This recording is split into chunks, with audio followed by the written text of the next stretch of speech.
Hi, today's topic is why Ebits and Ebitdas are misleading.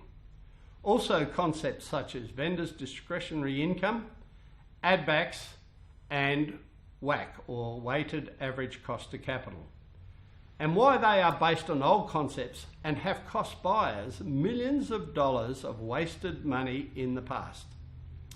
Never trust a report based on them. In fact, if you have suffered loss, consider legal action. Anyone who uses them in their reports simply does not understand about business valuation or markets. Let me show you why. Ebits are earnings before interest and tax, and Ebitdas are earnings before interest, tax, depreciation and amortisation. But these concepts are only one part of the equation. The other part is the most worrying, and that is the one concerning the multiple that is used to determine value. Valuations must be based on market activity and provable numbers. If you cannot prove what's in your report and have knowledge about the content, you are fooling yourself and the instructing parties. Now, before we go any further, I wish to state there are two very different markets out there. One, public companies, which are less than 0.01%, of which we will ignore mostly. However, this methodology will work just as effectively on both. Then private enterprises, made up of private companies, partnerships, sole traders, etc., which make up the other 99.9%. It is this sector of the market that I'll be commenting on mostly. So let's return to Ebits and Ebitdas and the multiple that is used and where they come from. Firstly, let me state categorically that the multiplier does not come from market sources, even though they claim so. So how do they get it? This is what they claim. They choose a multiple that they claim comes from industry averages, yet their report shows no other sales activity or comparisons that support the number they use. Generally, for most small businesses, they use a multiple of 2 to 2.5 times. Yet the stupidity does not stop there. For public companies, they use very high multiples and they even publish them. But again, they have nothing to do with market activity whatsoever. Markets move all the time, but their multiples have stayed the same for decades. Explain that. Now they have come up with a new idea that is so crazy, I am dumbfounded as to why no solicitor has ever challenged it before. They now say there are two multiples to choose from, and the implication is that there are two market values. What utter bunkum. They say one is high and the other is low. But get this, they cite the low multiple at 2.04 and the high one at 2.53 and settle for somewhere in between as if this would improve their valuation. Both of these are rubbish numbers and should be challenged any time they appear. Why? Because I have never been able to find these finite numbers anywhere in the marketplace of 45 years of activity. And there is nothing in their report that can support the selection of these numbers. In other words, they cannot prove them. So in order to disprove their report, insist on evidence as to where they got these numbers. Valuers are prevented from averaging, yet people who are not valuers seem to do it every day. Next, they adjust net profits to a level that is beyond comprehension. In other words, they add back all vendors' discretionary income and make Ebits or Ebitda figures as high as they can. And again, this has nothing to do with markets. They are manufactured numbers. In fact, if this is in their report, it's a sure sign that their report is not based on market activity whatsoever. And why? Because none of this information is available in the marketplace.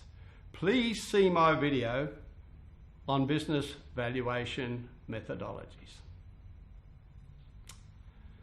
Now, a case study. In Adelaide, some time ago, pursuant to court proceedings, an accountant valued a business based on Ebitdas and relied purely on financial documents and cited 2 multiples and simply chose the higher with the usual disclaimers. They had not inspected the business, nor had they read the lease, nor did they know anything about the competition. But get this, they found some money in a separate account and added it to the value of the business. Now let me ask you this question. Would any sane person take money from an account and give it to the purchaser? No, it's pure stupidity. But the solicitors bought it.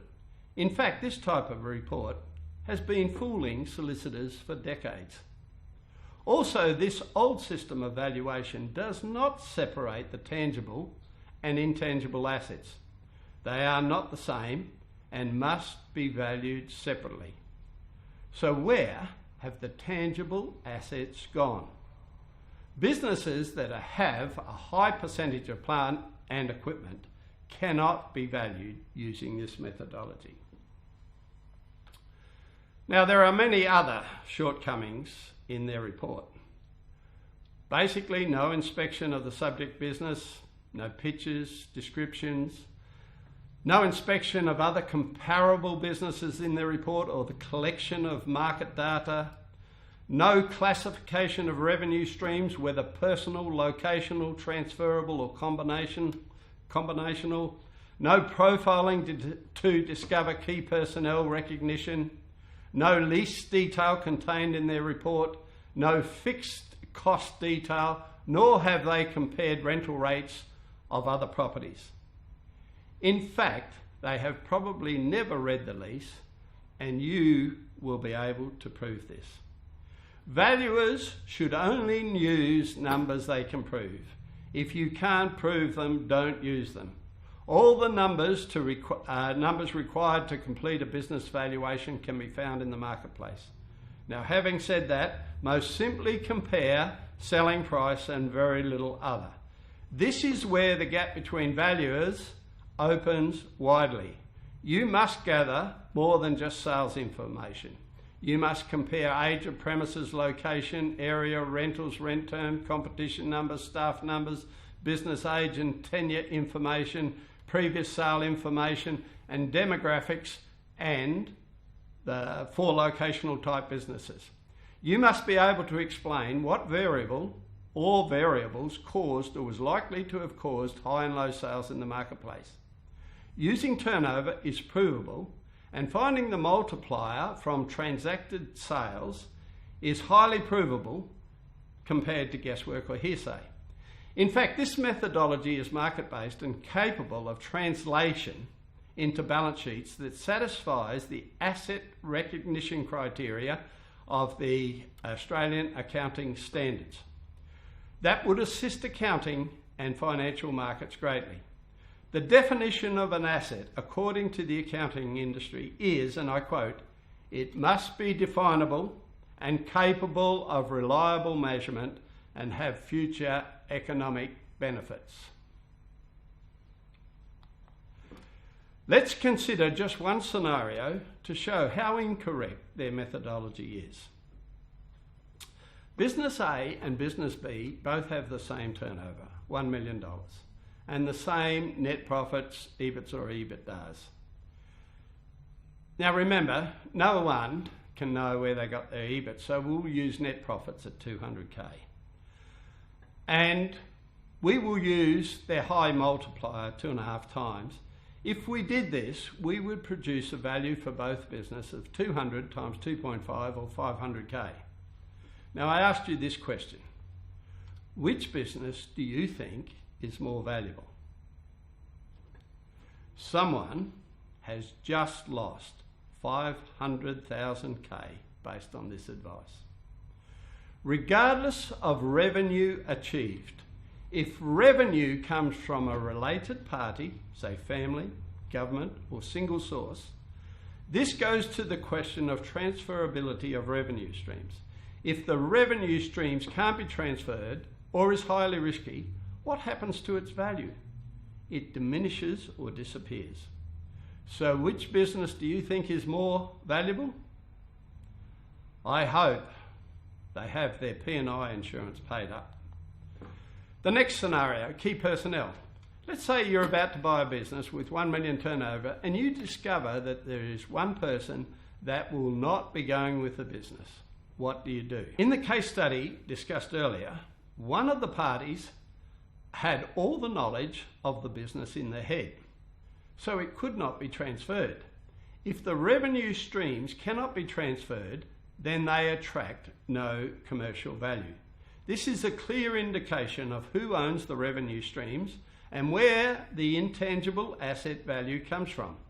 The revenue streams attract value, but if they are owned or controlled by another, they are not yours to sell.